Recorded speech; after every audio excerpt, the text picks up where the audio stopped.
Hello friends, so welcome back to our channel. तो friends, आज है हमारे रे ऑप्टिक्स का 13th लेक्चर और आज के लेक्चर में हम बात करने वाले हैं application of total internal reflection.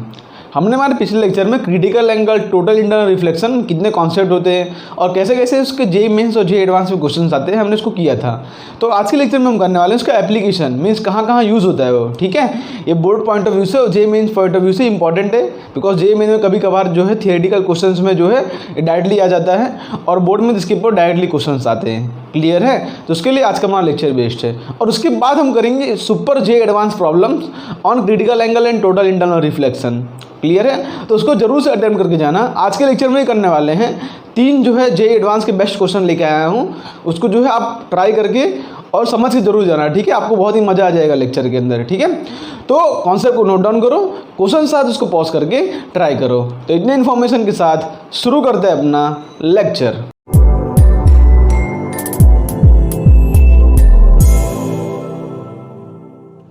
तो फ्रेंड्स, शुरू करते हैं अपना लेक्चर। सबसे पहले हम समझते हैं application of total internal reflection के अंदर। तो इसका सबसे पहला एप्लीकेशन है वो है मिराज। ठीक है, ये मिराजेस का नाम आपने सुना होगा। मिराजेस क्या होता है कि जैसा आपने अपने स्क्रीन पर देख सकते हो कि डेजर्ट होता है या कोई मतलब ऐसा हॉट एरिया होता है, उसके अंदर हमको इस तरह से मतलब क्या उसका जो है हमको पानी जैसा दिखता है कि हाँ, हमको लगता है कि दूर पानी है, लेकिन वहाँ पे एक्चुअली में पानी होता नहीं है। ठीक है, तो वो जो प्रोसेस होता है ना, उसके अंदर टोटल इंटरनल रिफ्लेक्शन का मेन रोल होता है।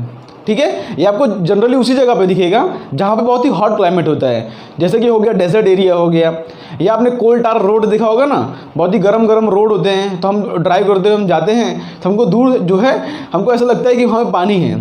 पानी इसलिए लगता है कि जो है ऊपर का रिफ्लेक्शन हमको नीचे दिखता है, इसलिए हमको लगता है कि वहाँ पे पानी है। तो उसके अंदर जो फिनोमिना इन्वॉल्व है उसको हम बोलते हैं टोटल इंटरनल रिफ्लेक्शन। तो हम समझते हैं यहाँ पे कहाँ कहाँ होता है। पहली बात तो ये इन ऐसे लिख दो यहाँ पे कि in hot desserts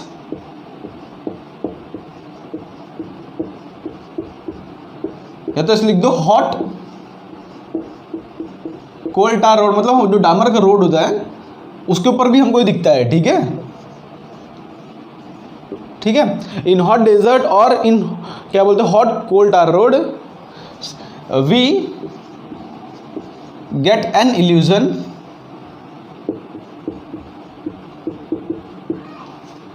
that there is presence of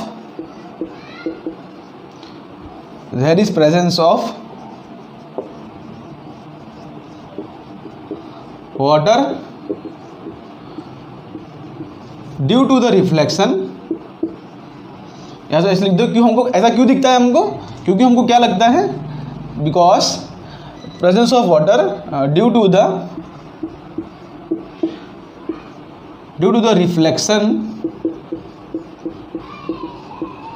ठीक है, या तो ऐसे बोलते हैं रिफ्लेक्शन और इमेज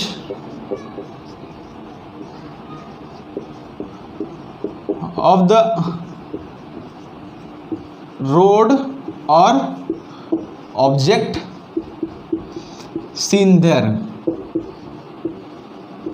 ठीक है, तो ये होता है हमारा जो है, इसको कहते हैं मिराजेस। ठीक है, हमको क्या लगता है कि ऊपर मतलब कोई भी ऑब्जेक्ट रखा हो या कोई रोड का चलो कोई भी हो, हमको जो है उसका इमेज दिखता है नीचे, और इसलिए हमको लगता है कि वहाँ पे जो है प्रेजेंस ऑफ वाटर है। भाई सोचो मतलब कोई ऑब्जेक्ट उसका इमेज कहाँ दिखेगा, नीचे की तरफ, मतलब आपको लगेगा कि वहाँ पे कुछ पानी का प्रेजेंस है, पानी के अंदर ही हमको उसका इमेज उल्टा करके दिखता है, इसलिए हमको अज्यूम होता है कि वहाँ पे ऐसा वाटर है। तो समझते हैं किस तरह से होता है, इसके अंदर टोटल इंटरनल रिफ्लेक्शन का कॉन्सेप्ट इन्वॉल्व होता है। तो होता एक्चुअली कुछ नहीं है, जहाँ बहुत ही गर्म क्लाइमेट होता है उसके अंदर क्या होता है, यहाँ पे लिख लो, जैसे कि हमारे अर्थ के अंदर बहुत सारे लेयर्स होते हैं। ठीक है, ये हमारे अर्थ के अंदर बहुत सारे लेयर्स होते हैं।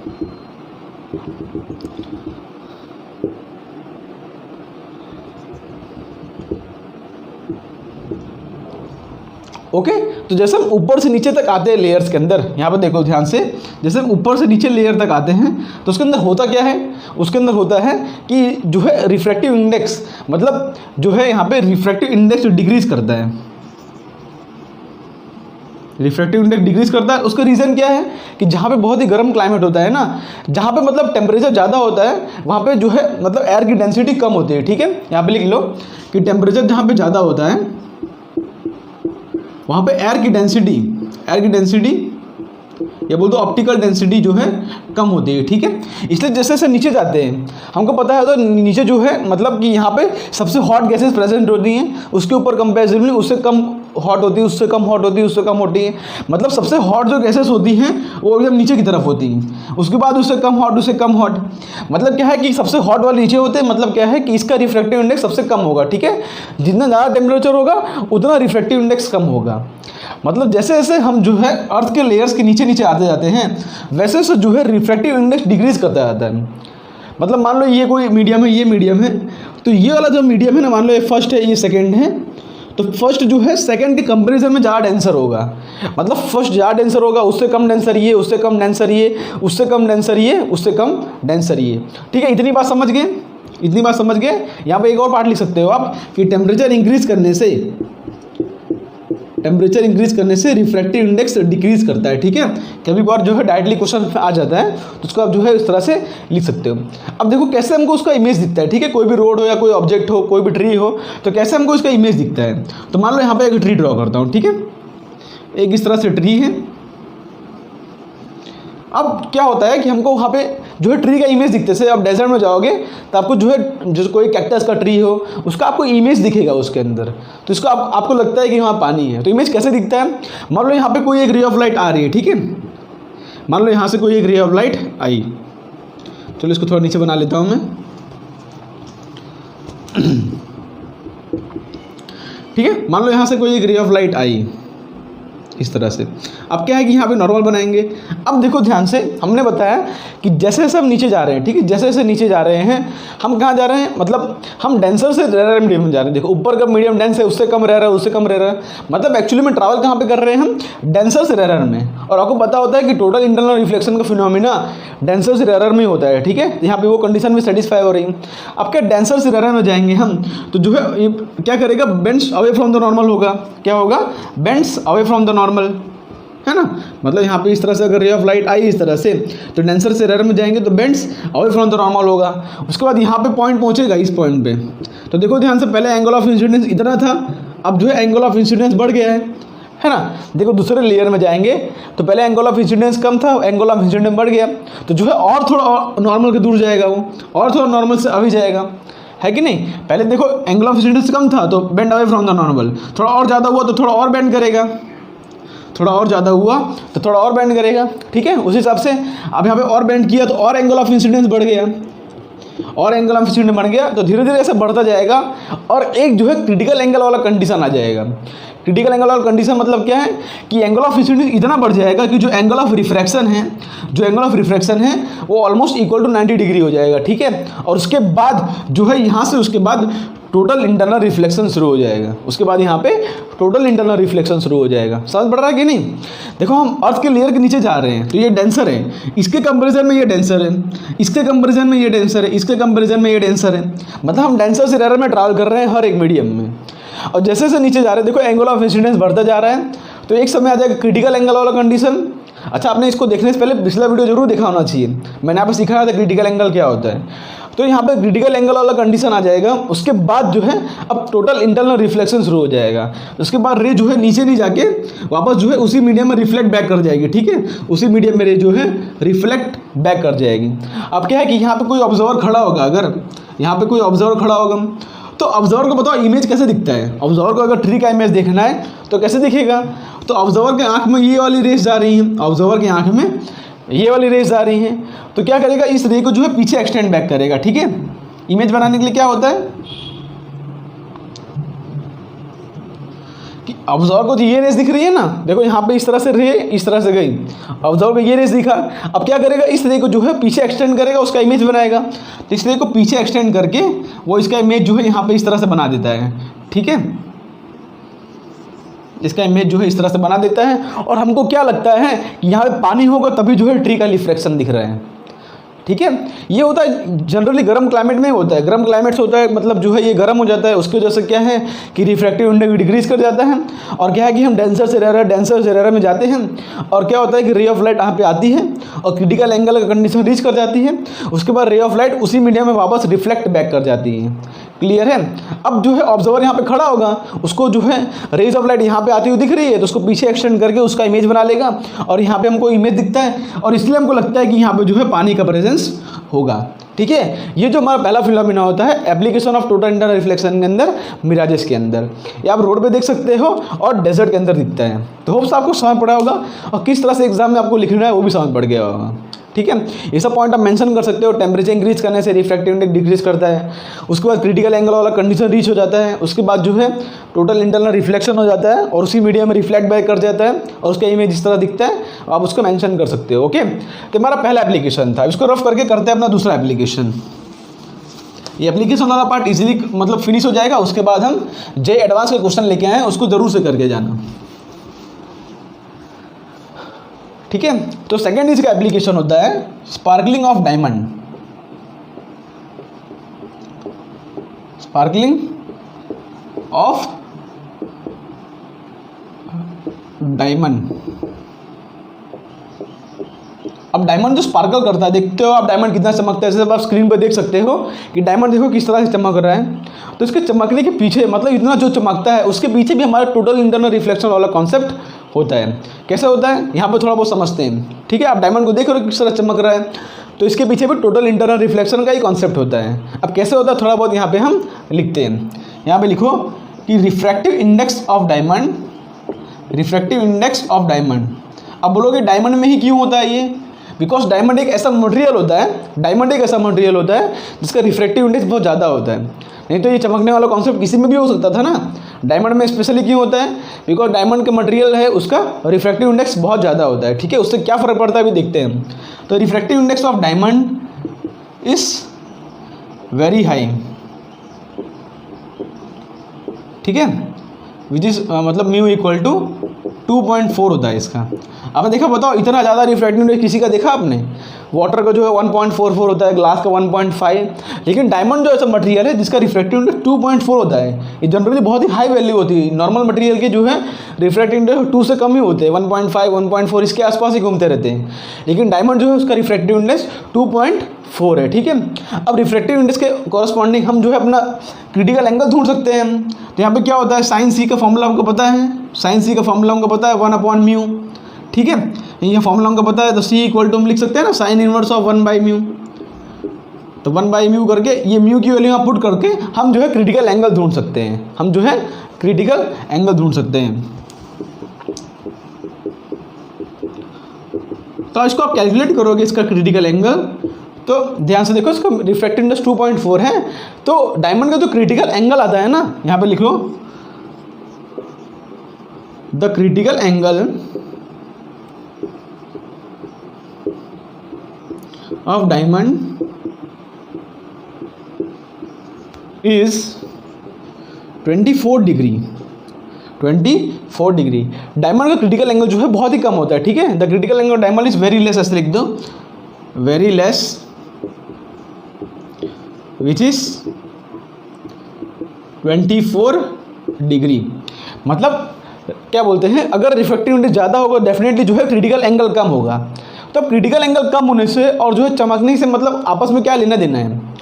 तो हमको पता है, हमको क्या पता है कि यहाँ पे अगर मतलब कोई रे ऑफ लाइट है, जैसे यहाँ पे कोई ray of light, angle of incidence अगर क्रिटिकल एंगल से कम होगा, एंगल ऑफ इंसिडेंस अगर क्रिटिकल एंगल से कम होगा तब होता है रिफ्रैक्शन। ठीक है, अगर I इक्वल टू सी होगा तब ग्रेजिंग इमर्जेंस होता है, और I ग्रेटर देन सी होगा मतलब angle of incidence critical angle ज़्यादा होगा तब टोटल इंटरनल रिफ्लेक्शन होगा। अब क्या है कि डायमंड का जो है क्रिटिकल एंगल बहुत ही कम होता है, डायमंड का क्रिटिकल एंगल अप्रॉक्सीमेटली 24 डिग्री होता है। मतलब जो है कि एंगल ऑफ इंसिडेंस जो है नॉर्मली जो है क्रिटिकल एंगल ज़्यादा ही होगा ना। आप सोचो, जो क्रिटिकल एंगल है कहाँ से कहाँ तक वेरी कर सकता है, 0 से लेकर 90 तक, है ना। अब मान लो मेरे पास एक डायमंड है, इस तरह से बना रहा हूँ, मेरे पास एक डायमंड है, मैंने इस तरह से बनाया। अब क्या है कि कोई रे ऑफ लाइट यहाँ पे एंटर किया, सोचो कोई रे ऑफ लाइट इस तरह से एंटर किया, अब कोई सरफेस पे टकराएगा, चलो ऐसे बना देता हूँ मैं, जैसे यहाँ पे कोई रे ऑफ लाइट एंटर किया, पहली बात तो यहाँ पे एंटर करेगा तो उसका वो हो जाएगा। ठीक है, मान लो ये डायमंड का नॉर्मल सरफेस है, यहाँ पे कोई रे ऑफ लाइट इस तरह से आया, एंटर करेगा, मान लो अंदर गया रे ऑफ लाइट, ठीक है। अब क्या होता है, नॉर्मली हम यहाँ पर जो नॉर्मल बनाएंगे ना, उसके बाद क्या होगा, ये अपना एंगल ऑफ इंसिडेंस है। तो जनरली जो है ना angle of incidence critical angle से ज़्यादा होगा ना। मैं ऐसा नहीं बोल रहा हूँ हर केस में, बिकॉज इसका क्रिटिकल एंगल इतना कम है, यहाँ पे कोई भी एंगल ऑफ इंसिडेंस बने उसका ज़्यादा चांसेस है कि वो एंगल ऑफ यहाँ पे कोई भी एंगल ऑफ इंसिडेंस बने उसका ज़्यादा चांसेस है कि वो क्रिटिकल एंगल से ज़्यादा हो। क्योंकि जो है देखो, इसको 24 डिग्री, हमारा तो क्रिटिकल एंगल 0 से लेकर 90 डिग्री तक वेरी करता है। तो सोचो अब ध्यान से, 0 से एक 24 डिग्री वाला एक केस बना लो और एक 25 से लेकर 90 डिग्री वाला केस बना लो। तो ज़्यादा चांसेस क्या है कि एंगल इसके अंदर फॉल करेगा, इसके अंदर, इसका रेंज ज़्यादा है तो ज़्यादा चांसेस है कि एंगल इसके रेंज के अंदर आए ना। मतलब यहाँ पे अलग अलग एंगल बनेंगे। तो यहाँ पे क्या होगा कि जनरली क्या होता है, यहाँ पे लिख लो, यहाँ पे हर केस की बात नहीं कर रहा हूँ, जनरली बात कर रहा हूँ। यहाँ पॉइंट बनाओ, इसको यहाँ पे इस तरह से लिख देता हूँ कि लिखो generally angle of incidence is greater than critical angle. ठीक है, angle of incidence is greater than critical angle. So total internal reflection occurs and अच्छा, टोटल इंटरनल रिफ्लेक्शन हुआ तो क्या होगा कि यहाँ पे रे ऑफ लाइट जो है बाहर नहीं निकल पाएगा, फिर से जो है अंदर ही रिफ्लेक्ट बैक करेगा। उसके बाद यहाँ पे हम नॉर्मल बनाएंगे तो अभी भी एंगल ऑफ इंसिडेंस जो है क्रिटिकल एंगल से जनरली ज़्यादा ही होगा। उसके बाद क्या है, रे मतलब क्या है कि रे ऑफ लाइट जो है इसके अंदर फंसा रहता है। तो सोचो जितना रे ऑफ लाइट डायमंड अपने अंदर फंसाए रखेगा, उसके बाद क्या होता है, किसी उसको बाद में मतलब कोई एक ऐसा एंगल ऑफ इंसिडेंस बाद में मिलता है जिससे कि वो बाहर निकल पाता है। ऐसे यहाँ पर रे ऑफ लाइट फंसा रहता है, कहीं यहाँ पे टकराएगा, फिर कहीं यहाँ पे टकराएगा, फिर जो है इसके बाद कहीं यहाँ पे टकराएगा, उसके बाद कहीं एक सरफेस से उसको मिलता है यहाँ पे जो एंगल ऑफ इंसिडेंस बहुत कम हो जाए, तब एंगल ऑफ इंसिडेंस बहुत कम हो जाएगा, मतलब आई लेस देन अगर सी हो गया तब जो है वहाँ से वो बाहर निकल जाएगा। तो जितनी बार मतलब इसके अंदर टोटल इंटरनल रिफ्लेक्शन करेगा, बाद में किसी सडनली किसी सरफेस से बाहर निकलता है तो उतना ज़्यादा डायमंड स्पार्क करता है। ठीक है, उतना ज़्यादा डायमंड स्पार्क करता है, जितना ज़्यादा लाइट अपने अंदर ऑब्जॉर्व कर रहा है। उसके बाद क्या है, जितना फटाक करके यहाँ से निकलेगा उतना ही जो है डायमंड स्पार्क करेगा। ठीक है, तो कोई मटेरियल अपने अंदर कितना टोटल इंटरनल रिफ्लेक्शन करा रहा है उसके ऊपर जो है उसका स्पार्कनेस डिपेंड करता है। तो यहाँ पे क्या लिखा है कि अगर आई ग्रेटर देन सी है, so total internal reflection occurs and the light get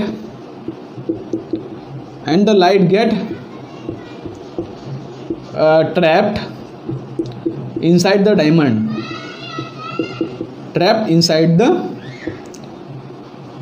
diamond, and finally emerge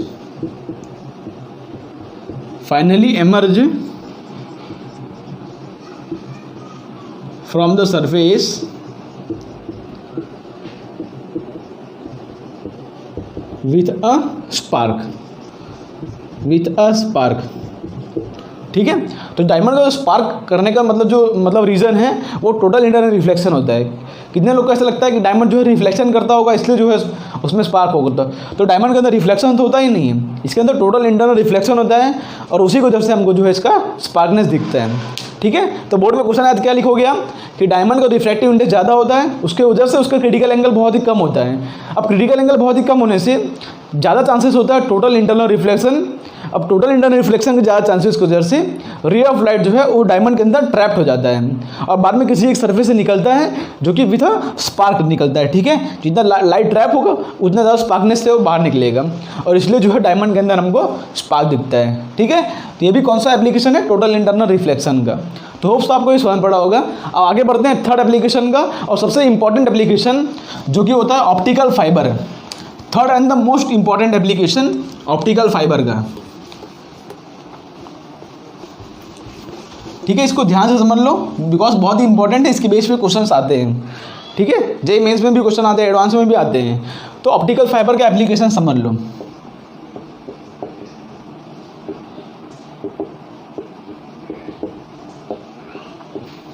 देखो ध्यान से, अपने स्क्रीन पे देखो ऑप्टिकल फाइबर देख सकते हो।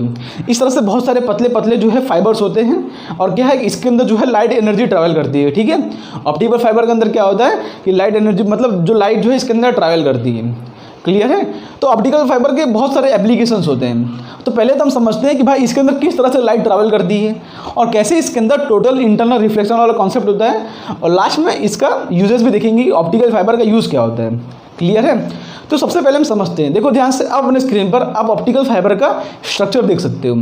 इसके अंदर हमको मेन 2 स्ट्रक्चर से काम है, एक तो इसका कोर और एक तो इसका क्लैडिंग। यहाँ पे लिखो।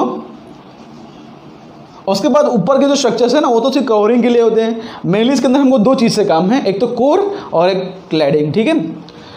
The optical fibre consist of 2 main parts such as core and cladding. अब इस तरह से इसका स्ट्रक्चर होता है, ध्यान से देखोगे। मैं यहाँ पे इस तरह से बना दे रहा हूँ।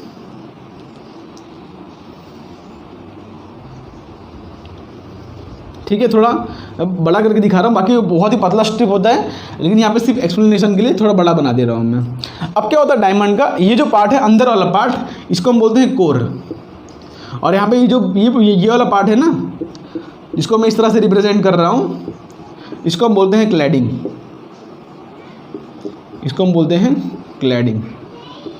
क्लियर है। मतलब अंदर वाला पार्ट कोर है और बाहर वाला पार्ट क्लैडिंग है। अब देखो ध्यान से, यहाँ पे हम करते क्या है, अब देखो हमको जो है इसके अंदर लाइट को ट्रैवल कराना है। अब लाइट को ट्रैवल कराने के लिए अगर कोई एक लाइट यहाँ पे आती है, थोड़ा इसको बड़ा करके देखा जाए ना, देखो अंदर के पार्ट को थोड़ा बड़ा करके दिखाता हूँ मैं।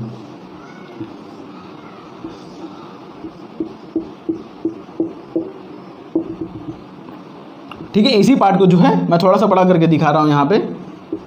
ओके। अब क्या होता है कि हमको जो है लाइट को ट्रैवल कराना है अंदर। अब लाइट को ट्रैवल कराने के लिए हमको जो है अंदर टोटल इंटरनल रिफ्लेक्शन कराना होगा। सो तो ध्यान से, एक बार अगर लाइट अंदर आए, एक बार अगर अंदर लाइट आ रही है इस तरह से, तो यहाँ पे हमको जो है टोटल इंटरनल रिफ्लेक्शन कराना होगा। ठीक है। तो यहाँ पे करते क्या है, देखो ध्यान से, उसके लिए हम क्या करते हैं, टोटल इंटरनल रिफ्लेक्शन कराने के लिए हम क्या करते हैं, हम करते हैं कि the refractive index of core slightly greater than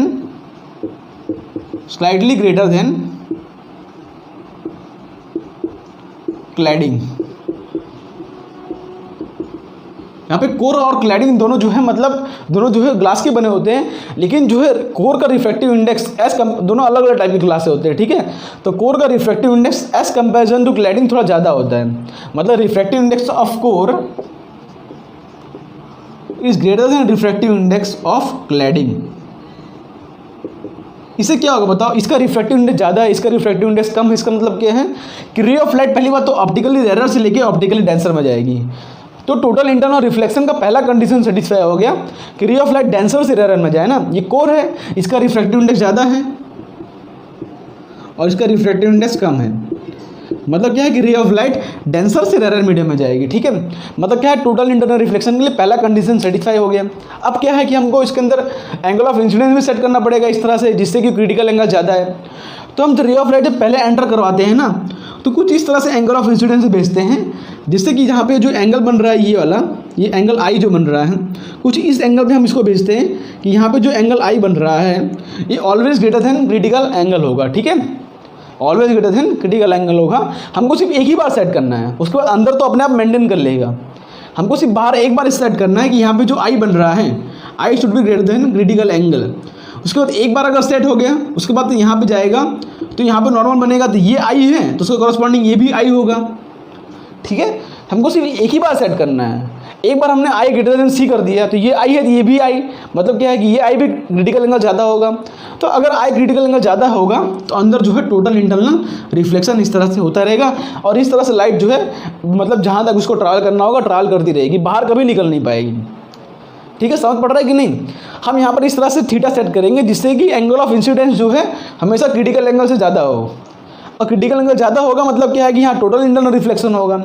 और एक बार हमने आई सेट कर लिया तो वही आई सेम आगे रहेगा। ठीक है, वही सेम आई आगे फॉलो होता रहेगा, उसके बाद हमको चेंज करने की ज़रूरत ही नहीं है। और इसके अंदर एनर्जी का लॉस भी बहुत कम होता है, इसलिए हम जनरली ऑप्टिकल फाइबर यूज़ करते हैं। ठीक है, इसके अंदर एनर्जी का लॉस बहुत ही कम होता है। क्लियर है। तो ऑप्टिकल फाइबर के अंदर किस तरह से टोटल इंटरनल रिफ्लेक्शन कराना होता है आप समझ गए होंगे।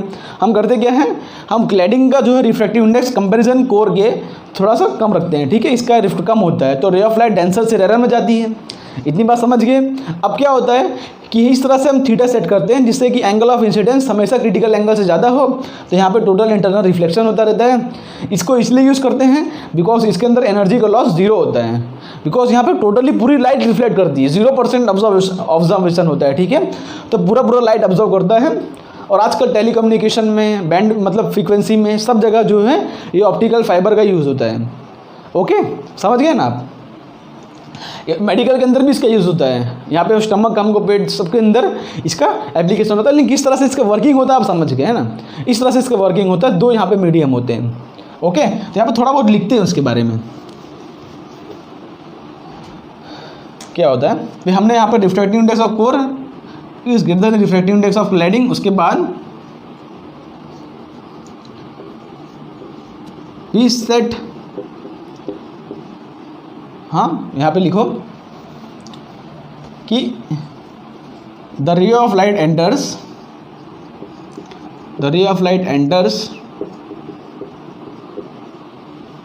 With angle greater than critical angle.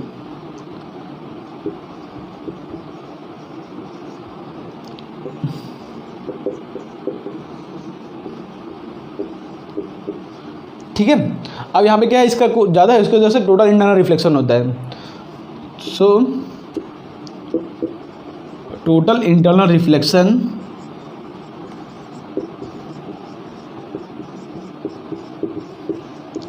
occurs, okay, till the receiver point, मतलब जहाँ तक रिसीवर पॉइंट है वहाँ तक टोटल इंटरनल रिफ्लेक्शन जो है होता रहता है। ठीक है, देयर इज मतलब यहाँ पे लिखो there is very less loss of, यहाँ पे लिखो वेरी लेस क्या, almost 100% light transformation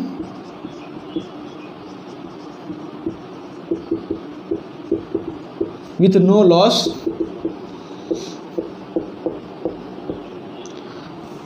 that's why it is very efficient,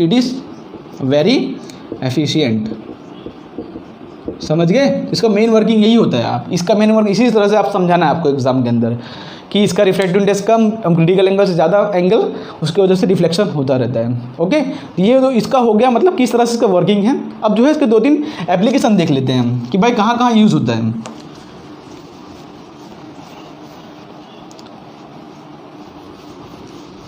अब जैसा कि आपने स्क्रीन पर देख सकते हो, सबसे पहला इसका एप्लीकेशन होता है मेडिकल साइंस के अंदर। हम क्या करते हैं, हमारा जो स्टमक होता है उसका हमको जो है मतलब इमेज देखना होता है ना, उसके अंदर भी जो है ये यूज़ होता है। यहाँ पे यूजेस लिख सकते हो।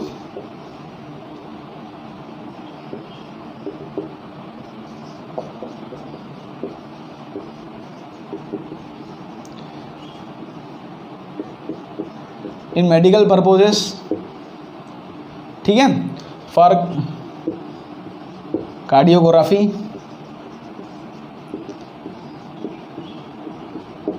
एक्सेट्रा, ठीक है, इसका इसमें एप्लीकेशन होता है। दूसरा इसका एप्लीकेशन होता है कि कोई भी मतलब फॉर्म ऑफ एनर्जी, जैसे कि हम टेलीकम्युनिकेशन यूज़ करते हैं ना, तो उसके अंदर इलेक्ट्रिकल एनर्जी होती है, लेकिन तो भी उसको हम जो है लाइट एनर्जी के फॉर्म में ट्रांसफॉर्म करते हैं, बिकॉज इसके अंदर एनर्जी का लॉस बहुत ही कम होता है। आप किसी भी दूसरे तरीके से ट्रांसफॉर्म करोगे ना इलेक्ट्रिकल एनर्जी को, तो उसके अंदर एनर्जी का लॉस होगा। लेकिन आप इलेक्ट्रिकल एनर्जी को लाइट एनर्जी में कन्वर्ट करके अगर ट्रांसफ़र करो तो जो है एनर्जी का लॉस बहुत ही कम होगा, और जो है रिसीवर एंड पे जो हमको विथ जीरो लॉस हमको मिलेगा। ठीक है, तो सेकेंड इसका इन टेलीकम्युनिकेशन,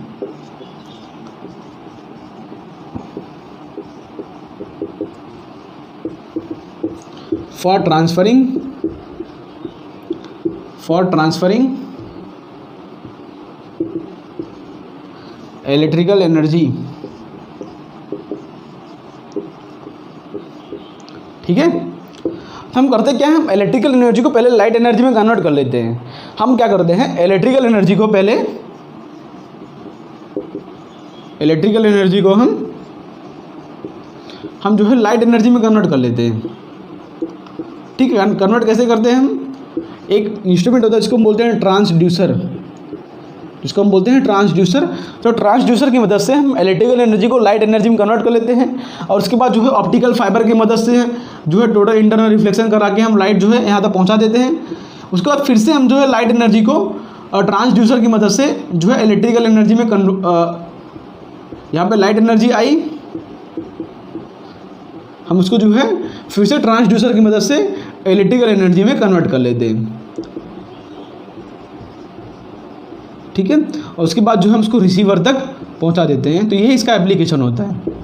ठीक है, तो कोई भी फॉर्म की एनर्जी हो हम इसके अंदर ट्रांसफॉर्म कर सकते हैं, मतलब लाइट एनर्जी में कन्वर्ट करके। उससे ये होगा कि मिनिमम लॉस होगा और जो है जनरली बहुत ही एफिशिएंट होता है। ठीक है, तो ऑप्टिकल फाइबर जनरली आजकल जो है हमको जो नेटवर्क आते हैं 4G 3G, उसके अंदर जो मतलब ट्रांसमिशन सिग्नल होता है ना, उसके अंदर ऑप्टिकल फाइबर का बहुत ही ज़्यादा एप्लीकेशन होता है। तो ऑप्टिकल फाइबर एक बहुत ही बेस्ट एप्लीकेशन है टोटल इंटरनल रिफ्लेक्शन का। ठीक है, अब क्या करते हैं, मैं जो है 2-3 बेस्ट जे एडवांस के क्वेश्चन लाया हूँ, तो इसको रफ करके 1 बाय 1 वो क्वेश्चंस करते हैं, उसको जरूर से करके जाना। ठीक है, अगर आप जे एडवांस की तैयारी कर रहे हो तो वो क्वेश्चन जरूर से करके जाना। ठीक है, इसको यहाँ से रफ करके वो क्वेश्चन हम लेना शुरू करते हैं। तो फ्रेंड्स शुरू करते हैं अपना क्वेश्चन। ठीक है, तो देखो पहला क्वेश्चन जो है आपके स्क्रीन पर आ चुका होगा। ये जे एडवांस 2017 में आया है। ये भी जो है क्रिटिकल एंगल के क्रिटिकल एंगल और टोटल इंटरनल रिफ्लेक्शन वाले कॉन्सेप्ट पे बेस है। तो पहले मैं होप करता हूँ कि आपने ये लेक्चर को देखने से पहले पिछले लेक्चर पूरा देखा होगा, नहीं तो आपसे ये क्वेश्चन बनेगा नहीं।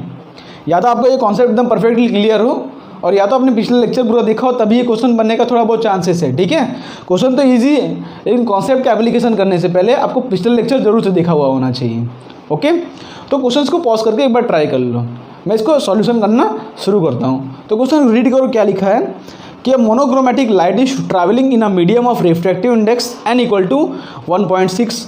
मतलब यहाँ पे जो है इस तरह से मीडियम दिया गया है। बहुत ही सिंपल सा क्वेश्चन है, पहला क्वेश्चन है, सिंपल क्वेश्चन है। हमको यहाँ पे अलग अलग मीडियम दिया है और लाइट जो है मीडियम में ट्रैवल कर रहा है।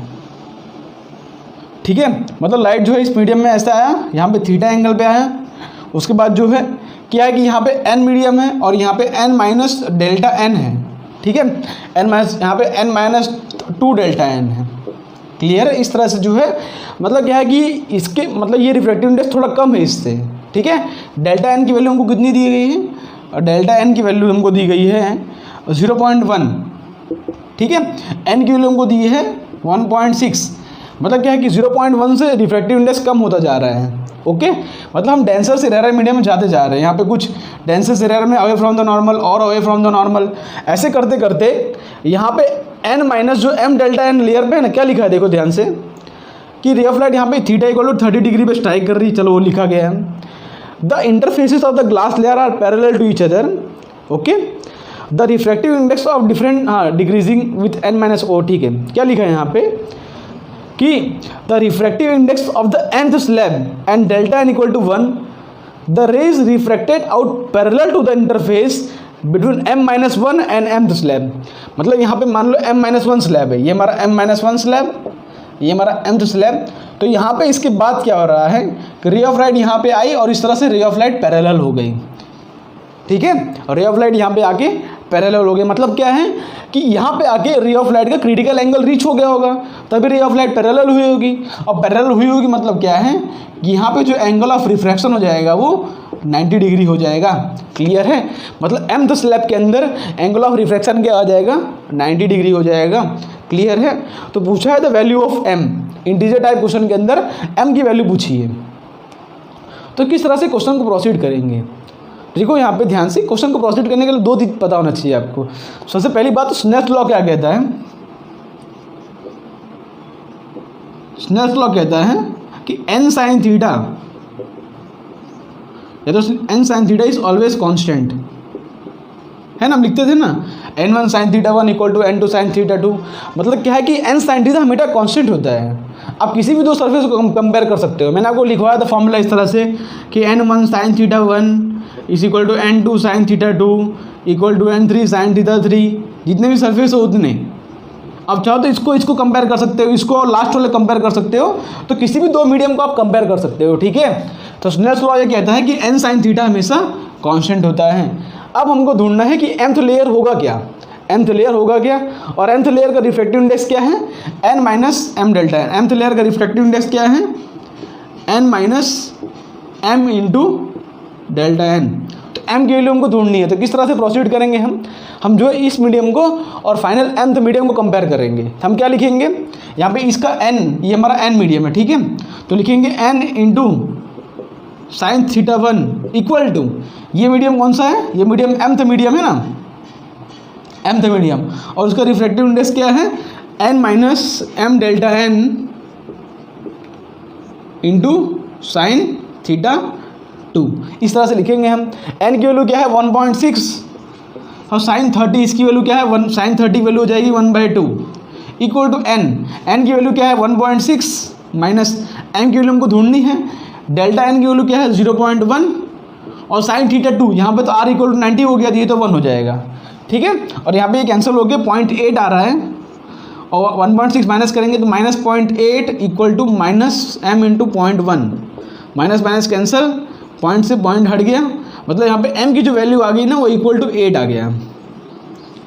मतलब क्या है कि रे ऑफ लाइट यहाँ पे ट्रैवल करेगा ना, तो 8th ऐसा लेयर आएगा जहाँ पे उसका क्रिटिकल एंगल रीच हो जाएगा और उसके बाद जो है टोटल इंटरनल रिफ्लेक्शन हो जाएगा। ओके, तो क्लियर है, आपको ये क्वेश्चन समझ पड़ा होगा। बहुत ही सिंपल सा क्वेश्चन जे एडवांस के कॉन्सेप्ट में आया था।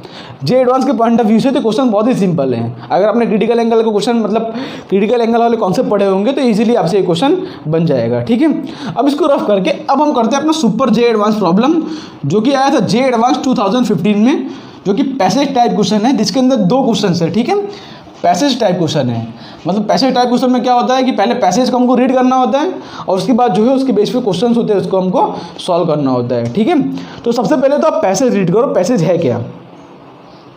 बहुत ही अच्छे लेवल का क्वेश्चन है, ऑलमोस्ट क्रिटिकल एंगल का सबसे बेस्ट क्वेश्चन जो आया होगा वो यही हो सकता है। ठीक है, यहाँ पे देखो ऑप्टिकल फाइबर दिया है हमको। ओके, क्या दिया है कि light guidance in an optical fibre can be understood, जो भी लिखा है हमको पता ही होता है जनरली। ठीक है, यहाँ पे एक बार इसको रीड कर लिया करो, लेकिन क्या लिखा है कि light guidance in optical fibre can be understood by considering a structure consisting of thin glass cylinder of refractive index n1। मतलब यहाँ पे हमको सिलेंडर दिया है, देखो इस तरह से। ठीक है, और अंदर भी हमको एक n1 मीडियम दिया है। थोड़ा इसको बाहर से ड्रॉ कर लेता हूँ।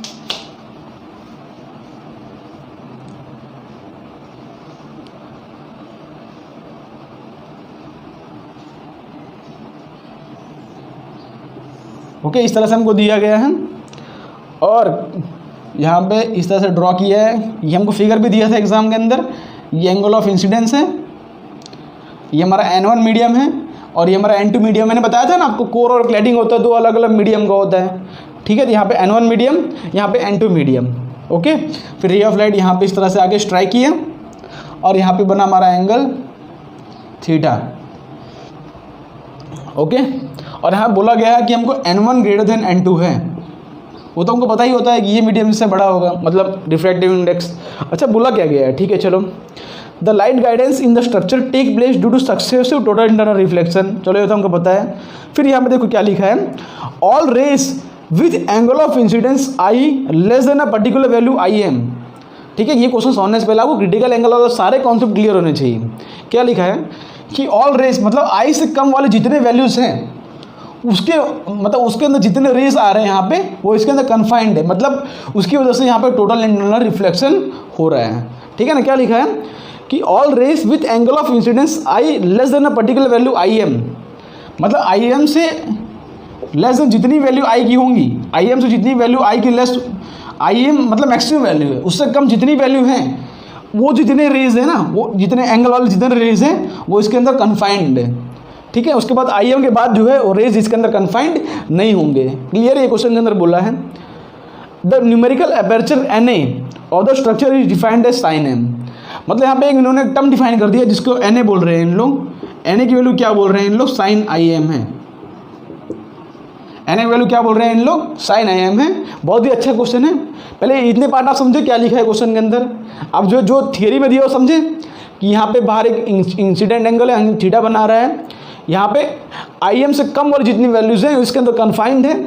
क्लियर है। और एन इन्होंने डिफाइन किया है जो कि है साइन आई एम, जो कि इसको बोल रहे हैं numerical aperture, N A numerical aperture. आपने थियरी रीड कर लिया, अब क्वेश्चंस करते हैं इसके ऊपर। तो देखो सबसे पहला क्वेश्चन आपके स्क्रीन पर ही रहा। अब देखो क्वेश्चन में बोल क्या रहे हैं, फॉर टू स्ट्रक्चर्स। देखो हमको समझना है कि करे क्या, क्वेश्चन के अंदर पूछ क्या रहे हैं, कर रहे क्या, कुछ अलग ही दिख रहा है इसके अंदर। तो कैसे प्रोसीड करेंगे, क्या लिखा है, फॉर टू स्ट्रक्चर्स S1, मतलब S1 एक मीडियम है, मतलब S2 एक स्ट्रक्चर है, इस तरह से पूरा स्ट्रक्चर है जिसको हम बोल रहे हैं S1, जिसके अंदर N1 और N2 की वैल्यू हमको डिफाइन की गई है। ठीक है, एक S1 पूरा इस तरह स्ट्रक्चर है जिसके अंदर N1 और N2 की वैल्यू डिफाइन की गई है। एंड एक इस तरह सेम, मतलब एक S1 ऑप्टिकल फाइबर ऐसा समझ लो जिसके अंदर N1 और N2 है, और एक दूसरा ऑप्टिकल फाइबर जो कि है S2 जिसके अंदर N1 और N2 की वैल्यू हमको डिफाइन की गई। दो अलग अलग ऑप्टिकल फाइबर हैं। And taking the refractive index of water equal to 4/3 and air का 1। ठीक है, वाटर का रिफ्रैक्टिव इंडेक्स 4/3 दिया है, एयर का 1 दिया है। तो करेक्ट ऑप्शंस आर, मतलब प्रोसीड करें क्या इसके अंदर, करे तो करेंगे हम क्या। ठीक है, तो उसका ऑप्शन देख के समझना पड़ेगा करे क्या। ऑप्शन में क्या लिखा है कि S1, मतलब S1 वाला optical fibre is immersed in water, मतलब S1 वाला जो ऑप्टिकल फाइबर उसको पानी में हमने इमर्स कर दिया, मतलब बाहर का जो मीडियम है वो पानी है। ठीक है, तो उसका जो न्यूमेरिकल अपर्चर होगा, उसका जो न्यूमेरिकल अपर्चर होगा is same that of S2, मतलब S2 जो ऑप्टिकल फाइबर है दूसरा वाला, उसको हमने पानी में इमर्स किया, उसको हमने एक लिक्विड में इमर्स किया जिसका रिफ्रैक्टिव इंडेक्स है 16/3√15। मतलब क्या है कि S1 एक इस तरह से ऑप्टिकल फाइबर है, S2 एक इस तरह से ऑप्टिकल फाइबर है। बोल क्या रहे हैं कि जो न्यूमेरिकल अपर्चर साइन एम है ना, साइन आई एम, उसको हम पानी में एक बार डुबा रहे हैं और एक बार एक दूसरे लिक्विड के अंदर डुबा रहे हैं, तो दोनों के अंदर ये न्यूमेरिकल अपर्चर की वैल्यू सेम आ रही है, ऐसा बोल रहे हैं। मतलब सिंपल इन लोग कर क्या रहे हैं पता है, चारों ऑप्शंस के अंदर बाहर का जो मीडियम चेंज कर रहे हैं और S1 S2 चेंज कर रहे हैं। तो हमको जो है इन तीनों के टर्म में जो है पहले साइन आई एम की वैल्यू निकालनी पड़ेगी। तो उसके लिए हम क्या करते हैं पता है, जो बाहर का मीडियम है, पहली बात तो ये कोई भी मीडियम हो सकता है, एयर भी हो सकता है, वाटर भी हो सकता है, बिकॉज अलग अलग ऑप्शन में अलग अलग मीडियम दिया है। तो ऑप्शन को देख के हम समझ रहे हैं कि बाहर कोई अलग मीडियम भी हो सकता है। ठीक है, एयर के सिवाय भी कोई अलग मीडियम हो सकता है। इतनी बात समझ पड़ी आपको, क्योंकि ऑप्शन के अंदर दिया है ना कि भाई वाटर के अंदर इमर्स किया है, कोई लिक्विड के अंदर इमर्स किया है। तो मान लेते हैं कि बाहर का जो मीडियम है ना उसका रिफ्रैक्टिव इंडेक्स है N0, कोई भी मान लेते हैं ना, मान लेते हैं बाहर का जो मीडियम है रिफ्रैक्टिव इंडेक्स N0 है। अब क्या है कि अपने ऑप्शन के हिसाब से हम N0 की वैल्यू चेंज करते जाएंगे। ठीक है, तो पहली बात N0 के टर्म में हमको साइन आई एम, मतलब न्यूमेरिकल अपर्चर की वैल्यू निकालनी होगी। तो किस तरह से निकालते थे उसको हमको पता है कि यहाँ पे हमारा एंगल ये थीटा है, हमको पता है यहाँ पे एंगल ये थीटा है। तो ये हमारा हो जाएगा 90 - थीटा, ये हमारा हो जाएगा 90 - थीटा ना, ये एंगल। और ये हमारा बाहर का मीडियम N0 है, ये N1 है और ये N2 है। अब हमको पता है कि यहाँ पे टोटल इंटरनल रिफ्लेक्शन के लिए ये जो थीटा है, यहाँ पे जो theta should be greater than critical angle, theta should be greater than और equal to critical angle for total internal reflection. ठीक है, ये हम पिछले लेक्चर में कर रहे थे, तो पिछले लेक्चर जरूर से देख लेना, ये प्रोसेस हम कर रहे थे कि theta should be greater than critical angle. और क्रिटिकल एंगल कैसे निकलेगा इस सरफेस के ऊपर, क्रिटिकल एंगल का फॉर्मूला क्या होता है, साइन इनवर्स ऑफ छोटा वैल्यू अपॉन बड़ा वैल्यू। छोटा कौन सा है, N2 छोटा है, तो N2 अपॉन N1। ठीक है, तो यहाँ से साइन सी की वैल्यू आ जा रही है N2/N1। चलो ठीक है, चलो हाँ चलो इसको इस तरह से रहने दो। उसके बाद क्या हो जाएगा, यहाँ पे सी की वैल्यू यहाँ पुट कर दो, तो theta should be greater than और equal to sine inverse of N2/N1। तो यहाँ से साइन थीटा की वैल्यू आ रही है इक्वल टू मान लो उसको, बिकॉज जो है इसके अंदर इनइक्वालिटी वाला कोई है नहीं, तो N2/N1। चलो हमने थीटा मान लिया। अब जो है हमको तो साइन आई एम की निकालना है ना, मतलब आई के टर्म में निकालना है। तो उसके लिए हम जो है यहाँ पे जो है स्नेल्स लॉ लगाएंगे। तो क्या हो जाएगा कि N1 इंटू N0 मतलब N0 into sine I M equal to, यहाँ पे क्या है हम आई एम यूज़ कर लिए, मतलब कि क्रिटिकल एंगल वाला कंडीशन आ गया। ठीक है, N0 into sine I M equal to, यहाँ पे कौन सा मीडियम है N1, तो N1 इंटू साइन 90 - थीटा। ठीक है, N1 इंटू साइन 90 - थीटा। तो यहाँ पे N0 into sine I M equal to यहाँ पे आ रहा है N1 इंटू साइन 90 - थीटा, क्या हो जाएगा कॉस थीटा। साइन 90 - थीटा क्या हो जाएगा कॉस थीटा। अब इसको हम फर्दर सॉल्व करेंगे तो देखो क्या आ रहा है, यहाँ पे सॉल्व करेंगे फर्दर, तो N0 into sine I M अब जो है n1, अब देखो हमको पता है n2 n1 और n0 के टर्म में हमको आंसर चाहिए, ये थीटा वीटा कुछ नहीं चाहिए हमको, बिकॉज ऑप्शन के अंदर सिर्फ n चेंज कर रहे हैं और मीडियम चेंज कर रहे हैं, हमको n2 n1 और n0 के टर्म में आंसर चाहिए, ठीक है। ये थीटा को हटाना पड़ेगा, तो यहाँ पे साइन थीटा वैल्यू हमको पता है और कॉस थीटा यहाँ पे है, तो क्या लिख सकता हूँ इसको 1 माइनस साइन स्क्वायर थीटा लिख सकता हूँ ना, 1 माइनस साइन स्क्वायर थीटा लिख सकता हूँ, तो under root of 1 minus sine square theta, ठीक है। इसको फर्दर सॉल्व करते हैं, आगे फर्दर सॉल्व करता हूँ, इसको यहाँ पे हटाओ, इसको फर्दर सॉल्व करूँ मैं, यहाँ पे लिख लो कि न्यूमेरिकल अपर्चर जो है वो NA की वैल्यू है साइन IM, ठीक है। तो इसको फर्दर सॉल्व करेंगे तो n0 into sine IM equal to sine square theta की वैल्यू क्या है यहाँ पे, अच्छा यहाँ पे साइन थीटा की वैल्यू हमको पता थे, साइन थीटा वैल्यू यहाँ पे लिख लेता हूँ, ऊपर क्या थी n2/n1 थी ना, अभी हमने सॉल्व किया था, तो यहाँ पे n1 into under root of 1 minus n2 square upon n1 square. अब जो n1 को अंदर एंटर कर देता हूँ, इसको नीचे ले जाता हूँ, तो साइन IM की वैल्यू हमारी आ रही है, देखो अंदर एंटर करूँगा तो जाएगा n1 स्क्वायर और यहाँ पे आ जाएगा तो n1 स्क्वायर नीचे से कैंसिल और ये n0 चला गया नीचे, ठीक है। तो ये हमारी आ रही है साइन IM की वैल्यू, पहले हमने साइन IM की वैल्यू निकाल लिया इन तीन के टर्म में, n1 n2 और n0 के टर्म में हमने निकाल लिया। साइन IM क्या हमारा न्यूमेरिकल अपर्चर है, ये हमारा इक्वल टू न्यूमेरिकल अपर्चर है, ठीक है। चलो पहला काम तो हमारा हो गया। अब जो है ऑप्शन के अंदर हम आते हैं, अब 1 बाय 1 ऑप्शन हम चेक करते हैं, ठीक है। ये कहानी आप समझ गए। अब 1 बाय 1 ऑप्शन हम चेक करते हैं, क्या बोला है कि NA ऑफ S1, देखो S1 और S2 क्या है, पहली बात S1 एक मीडियम है जिसमें n1 की वैल्यू हमारी है अंडर रूट 45/4 और n2 की वैल्यू हमारी है 3/2, और S2 क्या है, S2 भी एक ऑप्टिकल फाइबर है जिसमें n1 की वैल्यू हमारी है 8/5 और n2 की वैल्यू हमारी है 7/5। ये हमारे दो ऑप्टिकल फाइबर है, ठीक है। अब ये दो ऑप्टिकल फाइबर को अलग अलग मीडियम में डिप कर रहे हैं। पहले क्या बोला है क्वेश्चन के अंदर कि न्यूमेरिकल अपर्चर ऑफ S1 को पानी के अंदर इमर्स किया है, ठीक है। S1 को पानी के अंदर इमर्स किया है, मतलब यहाँ पे सबसे पहला ऑप्शन चेक करने के लिए, चलो कहाँ लिखूँ मैं इसको, चलो इसको हटा दूँ मैं,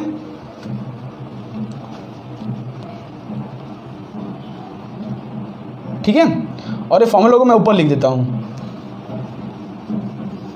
फॉर्मूला ऊपर क्या है हमारा, न्यूमेरिकल अपर्चर की वैल्यू आई है under root of n1 square minus n2 square upon n0 आई है, क्लियर है। अब S1 और S2 दो मीडियम है, ऊपर लिख देता हूँ इसको भी, S1 कौन सा मीडियम है और S1 और S2 दो ऑप्टिकल फाइबर्स है, ठीक है। यहाँ पे n1 की वैल्यू है अंडर रूट ऑफ 45/4 और n2 की वैल्यू है अंडर रूट ऑफ 3/2 और इसकी वैल्यू है n1 की वैल्यू 8/5 और n2 की वैल्यू है 7/5। अब पहला ऑप्शन चेक करते हैं कि Na of S1 immersed in water, इसको हमने वाटर में इमर्स किया, तो वाटर में n0 की वैल्यू क्या हो जाएगी, पहला ऑप्शन चेक कर रहा हूँ, ठीक है। पहला ऑप्शन n0 की वैल्यू हो जाएगी 4/3, ठीक है। तो Na1 की वैल्यू क्या आ जाएगी, ध्यान से चेक करो, under root of n1 square मतलब 45/16 माइनस n2 स्क्वायर मतलब 9/4 डिवाइड बाई क्या आ रहा है नीचे n0 की वैल्यू क्या है 4/3। तो ऊपर वाला सॉल्व करें क्या आएगा 49 माइनस, देखो एलसीएम लेंगे 4 जा 36, 14 अंडर रूट ऑफ 9 आ रहा है, मतलब ऊपर आ रहा है 3/4 और नीचे आ रहा है 4/3, ठीक है। तो यहाँ से इसकी वैल्यू आ जाएगी, ध्यान से 9/8, ओके। इसकी वैल्यू आ जाएगी 9/16, ओके। तो हमने सॉल्व कर लिया n1, अभी पहला ऑप्शन ही चेक कर रहे हैं। उसके बाद क्या बोला है, is same as S2 immerse in liquid of refractive index this, मतलब यहाँ पे सेकंड केस के लिए S2 के लिए n0 की वैल्यू हो जाएगी 16/3√15, बिकॉज इसको इस मीडियम के अंदर इमर्स किया है, तो ये हमारा हो जाएगा, ओके। अब यहाँ पे Na2 हम ढूंढते हैं, क्या हो जाएगा उसकी value under root of n1 square minus n2 square, n1 square minus n2 square मतलब 64/25 माइनस 49/25 डिवाइड बाई 16/3√15, इसकी वैल्यू क्या आ रही है, देखो ध्यान से 15/5 under root of 15/5 divide by 16/3√15, clear है। तो यहाँ सॉल्व करेंगे तो देखो ध्यान से क्या आ जाएगा 15 15 हो जाएगा, 15 3 45 बाई 16 5 80, 9 बाई 16। देखो ध्यान से दोनों का वैल्यू सेम आ रहा है, मतलब दोनों के अंदर न्यूमेरिकल एपर्चर की वैल्यू सेम आ रहा है, मतलब पहला ऑप्शन जो है अपना करेक्ट है।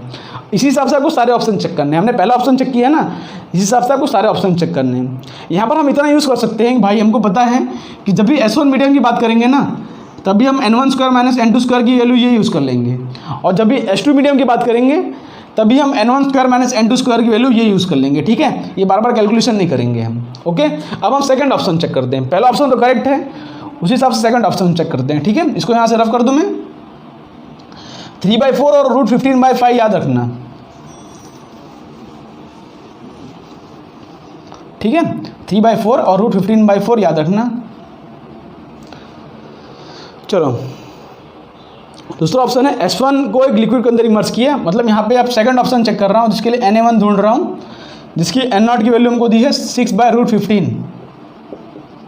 ठीक है, S1 के लिए हमको पता है कि न्यूमेरिकल एपर्चर क्या आएगा Na1, ऊपर तो हमको पता है 3/4 आएगा और नीचे 6/√15। ऊपर तो वापस वही सेम आएगा ना, n1² माइनस n2², उसकी वैल्यू ये आई थी हमको पता है ना। तो यहाँ पे आ जाएगा 3√15/24। Na2 ढूंढो, Na2 की वैल्यू क्या आएगी, ऊपर तो सेम ही आएगा कोई भी मीडियम हो। Na2 को वाटर में इमर्स किया है, तो यहाँ पे n0 की वैल्यू हो जाएगी 4/3। तो ऊपर तो सेम ही आएगा √15/5, इसके लिए 15/5 आया था ना, और नीचे आ जाएगा 4/3।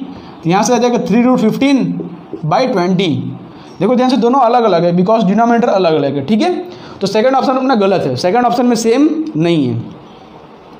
हमने बी ऑप्शन चेक कर लिया, बी ऑप्शन गलत है, ए ऑप्शन सही है। इसको रफ करके अब थर्ड ऑप्शन चेक कर लेते हैं। इस हिसाब से इसी हिसाब से चेक करोगे ना, थर्ड ऑप्शन आपका मैच कर जाएगा और फोर्थ ऑप्शन आपका मैच नहीं करेगा, मतलब यहाँ पे ऑप्शन करेक्ट होता है ए और सी। ठीक है, ये बात चेक कर लेते हैं। चलो सी ऑप्शन चेक कर लेते हैं कि Na of S1 in air, S1 को एयर में डाल दिया, तो Na1 की वैल्यू क्या हो जाएगी, ऊपर तो सेम ही आएगा 3/4 और नीचे 1 आ जाएगा एयर n0 की वैल्यू, है ना। ऊपर n1² माइनस n2² की वैल्यू फिक्स हो गई है ना 3/4, क्योंकि ये तो चेंज ही नहीं कर रहे हैं, S1 की बात कर रहे हैं ना। तो इसकी वैल्यू आ गई 3/4, बिकॉज एयर ही है तो नीचे n1 आ गया। और S2 को लिक्विड ऑफ 4/15, तो Na2 की वैल्यू क्या आएगी, अब कैलकुलेशन ईजी है, √15/5 अपॉन नीचे क्या है 4/√15। यहाँ सॉल्व करोगे 15/20 आ रहा है, जो कि इक्वल टू है 3/4। देखो ध्यान से तीसरा ऑप्शन मैच कर गया। उसी से चौथा ऑप्शन चेक करोगे, चौथा ऑप्शन चेक कर लेते हैं। चलो, चौथा ऑप्शन डी ऑप्शन क्या कह रहा है कि Na of S1 in air, air में पुट करोगे तो 3/4 आएगा, और S2 इन वाटर, वाटर में पुट करोगे तो √15/5 अपॉन 4/3 करोगे तो 3√15/20 आ रहा है, तो ये तो नहीं मैच कर रहा है। ठीक है, तो डी ऑप्शन अपना गलत है, तो ए और सी ऑप्शन करेक्ट है। ठीक है, ये पहला इसका पैराग्राफ का पहला क्वेश्चन है, ये पैराग्राफ का पहला क्वेश्चन है। अब हम समझते हैं दूसरा क्वेश्चन इसका। ठीक है, तो होप सो आपको पहला क्वेश्चन समझ पड़ा होगा। अब दूसरा क्वेश्चन क्या बोल रहा है, बहुत ही इंपॉर्टेंट है समझना उसको। क्या बोल रहे हैं ध्यान से कि if two structures of same cross sectional area but different numerical aperture Na1 and Na2, यहाँ पे क्या बोला, दो स्ट्रक्चर इस तरह से, एरिया सेम है क्रॉस सेक्शनल, क्या बोला, दो स्ट्रक्चर, इसका मान लो इसका न्यूमेरिकल एपर्चर Na1 है और इसका न्यूमेरिकल एपर्चर Na2 है। ठीक है, इस तरह से बोला है। और हमने बोला है कि Na2 मतलब numerical aperture of 2 is less than Na1। ठीक है, ऐसा बोला है।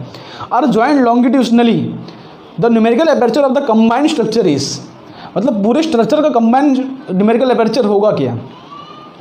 तो पहली बात तो आपको पता होना चाहिए कि पूछ क्या रहे क्वेश्चन के अंदर, पूछ है क्या रहे क्वेश्चन के अंदर, कि बोल रहे हैं कि दो न्यूमेरिकल एपर्चर, न्यूमेरिकल एपर्चर क्या है, Na क्या है आप बताओ, Na हमारा sin IM, Na क्या है हमारा sin IM। वो क्या रहे हैं कि दो ऐसे, मतलब जिसका एरिया सेम है, दो मतलब ऑप्टिकल फाइबर है जिसका एरिया सेम और दोनों का न्यूमेरिकल एपर्चर अलग अलग है, न्यूमेरिकल एपर्चर अलग अलग है, मतलब क्या कि sin IM अलग अलग है, sin IM अलग अलग है, मतलब क्या कि IM अलग अलग है। ठीक है, यहाँ पे क्या लिखोगे कि IM is 2 is less then IM of 1। ठीक है, मतलब इसका जो एंगल है IM क्या है, I क्या है, यहाँ पे इस तरह से हम बॉर्डर ड्रॉ करते थे, ये हमारा I है, यहाँ पे इस तरह से बॉर्डर ड्रॉ करोगे, ये हमारा IM है। तो ये हमारा IM1 है, ये हमारा IM2 है, ठीक है।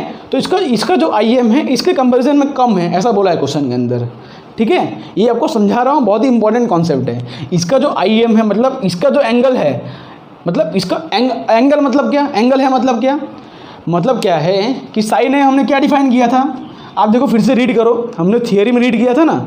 साइन IM क्या है हमारा कि all rays of angle of incidence I less than a particular value IM are confined in the medium.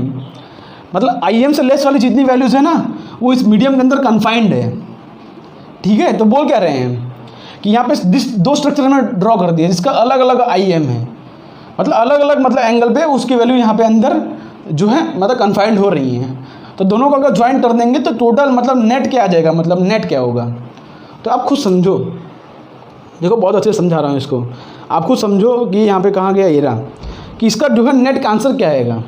दो मीडियम को हमने इस तरह से कंबाइन कर दिया, तो अगर हम दो स्ट्रक्चर को इस तरह से कंबाइन कर देंगे ना तो मान लो देखो इसका IM है, ये IM1 है और दूसरे वाले का IM2 जो कि कम है इससे, जो कि इससे कम है। अब इससे मतलब इससे कम वाली जितनी वैल्यूज़ होंगी इसके अंदर कन्फाइंड होंगी और इसके अंदर इससे कम वाली जितनी वैल्यूज़ होंगी इसके अंदर कन्फाइंड होंगी। लेकिन हम दोनों को अगर लॉन्गिट्यूडनली ज्वाइन कर देंगे ना तो हमको जो है ऐसी वैल्यूज चाहिए होंगी जो दोनों के अंदर सेटिस्फाई करें, मतलब ऐसे पर्टिकुलर एंगल चाहिए होंगे जो दोनों के अंदर सेटिस्फाई करें। तो कौन से एंगल होंगे, तो IM2 कुछ कम है ना, मतलब IM2 कुछ इतना होगा, देखो IM2 कुछ कम है, मतलब अगर इन दोनों में कॉमन लिया जाए ना तो IM2 वाला पोर्शन हमारा आ जाएगा। देखो ध्यान से, दोनों में कॉमन लिया जाए तो कौन सा पोर्शन आ रहा है हमारा, IM2 वाला पोर्शन। मतलब जिसका न्यूमेरिकल अपर्चर कम होगा, जिसका NA की वैल्यू कम होगी उसके सारी वैल्यूज इसके अंदर सेटिस्फाई करेंगी। जिसके न्यूमेरिकल अपर्चर की वैल्यू कम होगी उसके मतलब उसके लेस देन सारे एंगल वाले जितने भी रेज होंगे ना इसके अंदर कन्फाइंड हो जाएंगे। मतलब इसका जो करेक्ट ऑप्शन है वो D ऑप्शन है, NA2। हो तो आपको समझाया क्या मैंने, समझ पड़ा होगा। पहले बात तो समझो कि NA2 है क्या। NA2 वो पर्टिकुलर उतने एंगल्स हैं जिसकी वैल्यू मतलब जितने रेज इसके अंदर कन्फाइंड हो रहे हैं। तो दोनों के अंदर देखो कुछ वैल्यूज़ में रेज कन्फाइंड हो रहे हैं, लेकिन क्या है हम दोनों को ज्वाइन कर देंगे तो हमको कॉमन रीजन ढूंढना पड़ेगा। तो NA2 वाले जितने मतलब एंगल होंगे वो इसके अंदर भी सेटिस्फाई कर रहे हैं और इसके अंदर भी सेटिस्फाई कर रहे हैं। अब ये वाला जो एंगल होगा, ये वाला एंगल ये इसके अंदर सेटिस्फाई कर रहा है पर इसके अंदर सेटिस्फाई नहीं करेगा। क्लियर है। तो Na2 वाले जितने रेज हैं ना दोनों के अंदर सेटिस्फाई करेंगे। इसलिए अगर हम दोनों को जो है लॉन्गिट्यूडनली ज्वाइन कर देंगे तो हमारा जो कंबाइंड न्यूमेरिकल अपर्चर आएगा उसका आंसर आ जाएगा Na2। ओके, जिसका करेक्ट ऑप्शन है डी ऑप्शन।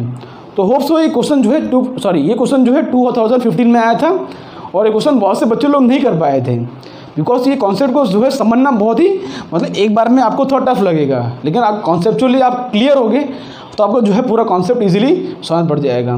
तो होप सो ये क्वेश्चन मजा आएगा। अगर ये क्वेश्चन आपको अच्छा लगा हो तो इस वीडियो को लाइक कर दें, ठीक है। तो मिलते हैं आपको नेक्स्ट वीडियो में, तब तक के लिए आप पढ़ाई करते रहें और भी इसी तरह के अच्छे हम JEE एडवांस वाले प्रॉब्लम लाएंगे। तो वीडियो के अंदर बने रहें, चैनल को सब्सक्राइब कर लें, ठीक है। तो मिलते हैं आपको नेक्स्ट वीडियो के अंदर, तब तक के लिए बाय बाय।